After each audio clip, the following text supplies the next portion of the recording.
Los días 1 y 2 de noviembre, en México, son días de celebración anual, dedicados al recuerdo de aquellos seres que han dejado de existir entre nosotros. Para esta ocasión, diversos actos se llevan a cabo en casi toda la geografía nacional, pero indiscutiblemente, la ofrenda o altar de muertos es el elemento en común más distintivo que se presenta en todas las regiones, que si bien cuenta con características propias de la zona, tiene paralelismos en su origen y realización, aspectos que conoceremos brevemente en esta ocasión. Tradicionalmente, al referirnos al antecedente más remoto del Día de Muertos en México, es común hacer mención del grupo mexica y los rituales que estos practicaban en torno a la muerte.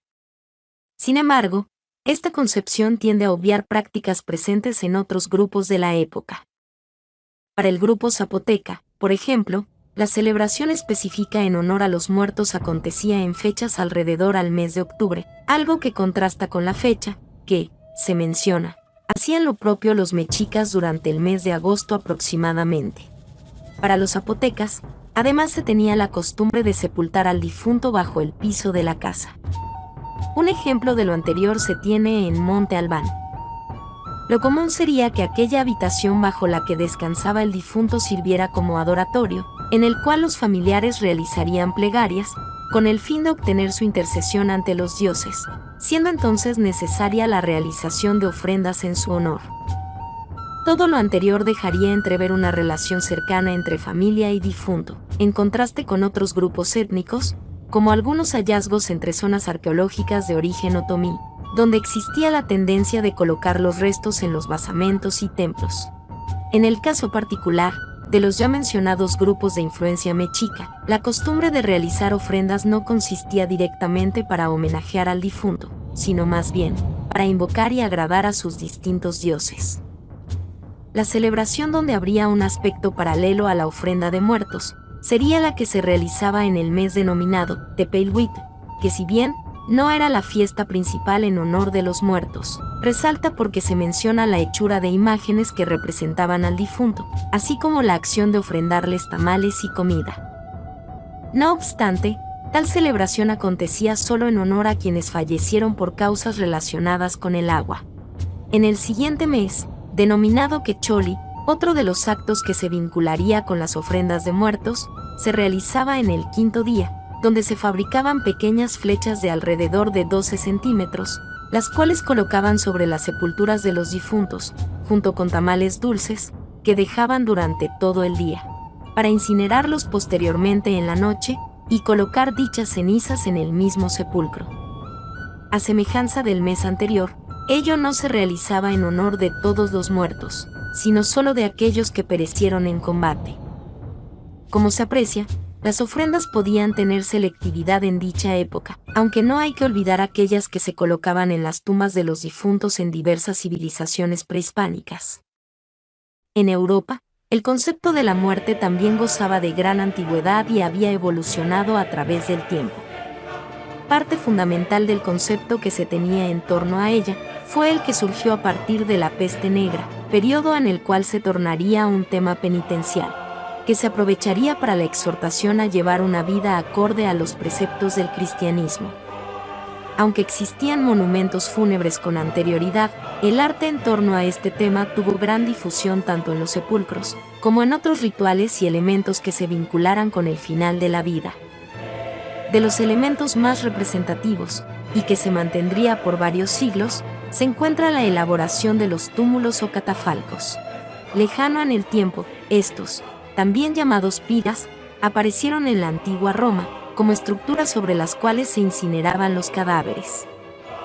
La práctica evidentemente fue prohibida con la consolidación del cristianismo, desapareciendo por varios siglos, pero resurgiendo en torno al siglo XV en Italia, aunque ahora con nueva funcionalidad, pues servirían solamente para exponer el cadáver del difunto previo a su sepultura, o bien, en el caso de lugares remotos para honrar la memoria del mismo, a pesar de no contar con la presencia del cuerpo de aquel. En concreto, Estas estructuras se caracterizaban por ser armazones de madera montando diversos niveles de los mismos uno sobre otro. Estos se cubrían de paños negros, imágenes que aludían al tema de la muerte, composiciones poéticas sobre el mismo tema, así como alguna dedicatoria hacia algún personaje en particular, lo mismo que textos que resaltaran las virtudes del fallecido y otros elementos que remitieran al mismo. Como elementos adicionales, podían agregarse columnas falsas y esculturas que imitaran mármoles y otros materiales finos. Más importante era la presencia de los cirios, que no solo iluminaban la estructura, en un tiempo donde la electricidad no existía, sino que también tenían una función simbólica, al recordar que los fallecidos, al haber sido bautizados, eran hijos de la luz, de modo que existía para él mismo la esperanza de resucitar. Estas estructuras comúnmente se montaban en la nave central del templo, frente al presbiterio o altar mayor, y en caso de las iglesias que lo tuvieran, bajo la cúpula central. Allí se realizarían por varios días ceremonias en torno a los difuntos, pidiendo constantemente por su eterno descanso. La estructura, finalizado aquel periodo, sería desmontada, y en el mejor de los casos, reutilizada en ocasiones posteriores, puesto que lo común era que fueran desechadas, lo que ocasionó que existan en la actualidad muy escasos ejemplos físicos de los mismos. Sobre su reciclaje, ello sucedería por ejemplo en los días dedicados a los fieles difuntos, las actuales fechas conocidas popularmente como Día de Muertos. Tal es el caso del catafalco que conservaron los carmelitas de Toluca, que se exhibe hoy en el Museo de Antropología del Estado de México, del cual se considera era montado en estas fechas para pedir por el alma de los fieles difuntos. En sí, el anterior montaje tendría un fin pedagógico, puesto que no solo serviría para recordar a difuntos, generales o específicos, sino también para invitar a los vivos a la reflexión, aterrándolos con los horrores que les causaría el pecado en la otra vida, y alentándolos con las alegrías de la vida eterna al haber llevado una vida apegada a los preceptos de la Iglesia. Como se observa, parte de estos elementos, como los varios niveles que lo componían, así como la presencia de cirios, serían fundamentales en la composición de las actuales ofrendas del Día de Muertos. Un ejemplo de lo anterior, posiblemente con influencia directa, serían los altares montados en Huaquechula, Estado de Puebla, que cuentan con una disposición similar con columnas, figuras alegóricas, niveles escalonados, y la dedicatoria específica a un difunto reciente de aquel año.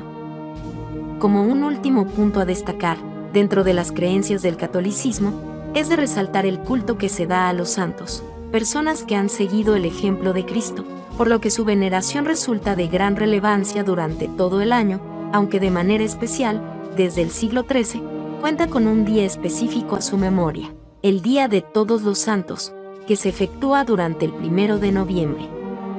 A raíz de ello, se instituye la costumbre de exponer este día todas las reliquias que los templos tuviesen de los santos, con el fin de su veneración en dicha ocasión. Tales templos en general serían catedrales y basílicas, que eran los que mayores posibilidades económicas tendrían de adquirir tales objetos, aunque no existiría la excepción en el caso de las parroquias. Más extraño sería la presencia de reliquias en capillas y ermitas, sobre todo de lugares aislados. Ya sea en el caso de estos lugares aislados, o bien, en núcleos poblacionales más amplios, surgiría una curiosa tradición, la cual consistiría en elaborar dulces y panes que imitaran los huesos humanos, bien sea canillas, cráneos o esqueletos completos, a los que se les colocaba el nombre del santo al que se quería recordar. Estos dulces y panes serían llevados a la iglesia para su bendición, y posteriormente se colocarían en lo que se denominaba mesa del santo, donde se encontraría la imagen de alguno o varios de los mismos, a los que se les colocaban estos dulces, ahora ya con aire de reliquias, en un intento de santificar el hogar. Lo mismo que pedir la intercesión divina. Caso similar sería la elaboración de otros dulces y bizcochos con formas de animales, muchas veces para realizar peticiones, y en otras, simbolizando elementos relacionados con Cristo, como ovejas, en recuerdo del Cordero Pascual, aves, aludiendo al Espíritu Santo, peces, uno de los símbolos más antiguos asociados al cristianismo, y otros seres, bien sea con significados similares o simplemente a manera de esbotos. De estas piezas hoy en día sobrevive la tradición de los alfeñiques en varios lugares de México, que cabe aclarar, sería un dulce con origen arábigo, cuando dichos grupos dominaron la península ibérica, y el cual sería adoptado por los españoles, quienes a su vez lo traerían a nuestro país en la época virreinal. Como se aprecia en esta última narración, los dulces y panes realizados en la Europa medieval serían más tarde uno de los elementos que vendría a México para encarnarse en las calaveras de azúcar, los panes de muerto y otros elementos similares presentes en las ofrendas, lejos de la creencia común que quisiera remitir a un origen prehispánico, con significado de sustitución de los sacrificios rituales de dicha época, y aunque si bien no se puede descartar que en algunos casos así haya sido, nuevamente se correría el riesgo de simplificar tal proceso, que como se aprecia, en realidad, es mayormente complejo y no se trató de un hecho aislado o propio de nuestro país. Con todo este panorama, llegamos a una época incierta, pero seguramente dentro del periodo virreinal, donde surgiría paulatinamente la costumbre de realizar el altar del Día de Muertos, que, como se ha mencionado, tendría variantes locales.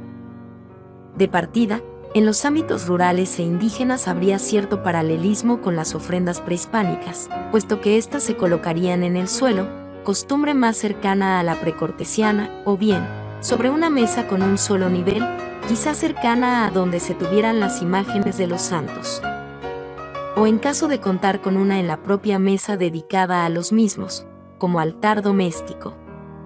De igual modo, no sería extraño colocarlo en el espacio del oratorio familiar, lugar con el que se contaba en varias regiones como aquellas de influencia otomí y mazahua. Por su parte, en las casas de las familias con mayores recursos, existiría la costumbre de colocar varios niveles, en un intento por recrear los catafalcos de los templos. Indiscutiblemente, la costumbre de los dulces y panes, simbólicamente reliquias de los santos, estarían presentes en ambos tipos de hogar, lo mismo que los cirios, según fuera el caso de las posibilidades económicas de los caseros. Respecto a la presencia de flores apenas se menciona, aún incluso en fuentes ya de la época independiente, como se aprecia en el relato de Antonio García Cubas, quien solía relatar con minuciosidad en sus escritos, y que, al mencionar las ofrendas de su época, enumera solo las velas, bizcochos, frutas y calabaza cocida que se colocaban en una mesa. Sin embargo, podría suponerse que las flores estarían presentes en ámbitos rurales, donde contrario a lo que podría creerse, no existiría una predominancia en el uso de cempasúchil, más bien, habría un variado uso de flores de distintos tipos, e inclusive,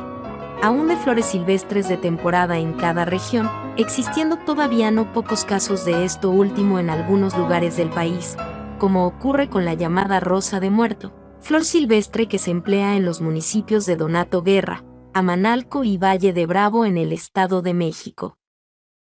Es de este modo que podemos apreciar que la ofrenda de Día de Muertos, en sus características y evolución, lejos de ser un proceso uniforme, que derivó de una costumbre prehispánica, que sirvió como elemento sincrético, exclusivo de México, y que se consolidó como una costumbre absoluta, en realidad, fue un entramado dispar con características propias, tanto de acuerdo al grupo social al que se pertenecía, lo mismo que a las condiciones propias de cada zona geográfica. En un intento por dotar de identidad nacional, bajo la bandera del indigenismo, en el siglo XX se intentó crear la idea de un mismo origen de esta tradición, que simplificó muchos de los procesos ya mencionados, y obvió algunos otros, intencional o involuntariamente, pero que en sí tenían importancia para comprender de mejor modo esta costumbre como la conocemos actualmente. Lo innegable es, en cualquiera de los casos, que esta tradición hoy tiene su importancia, no solo en recordar a quienes han partido de este mundo, sino también en reflexionar y rememorar aquello que nosotros somos actualmente como mexicanos, una mezcla de hechos y procesos, que para bien o para mal, estemos de acuerdo o no en ellos, ha configurado esta nación, que no goza de una, sino de varias identidades, tan variadas como el ser humano mismo en sí, que lo único en común es el hecho de que todos, absolutamente, Habremos de partir de esta vida.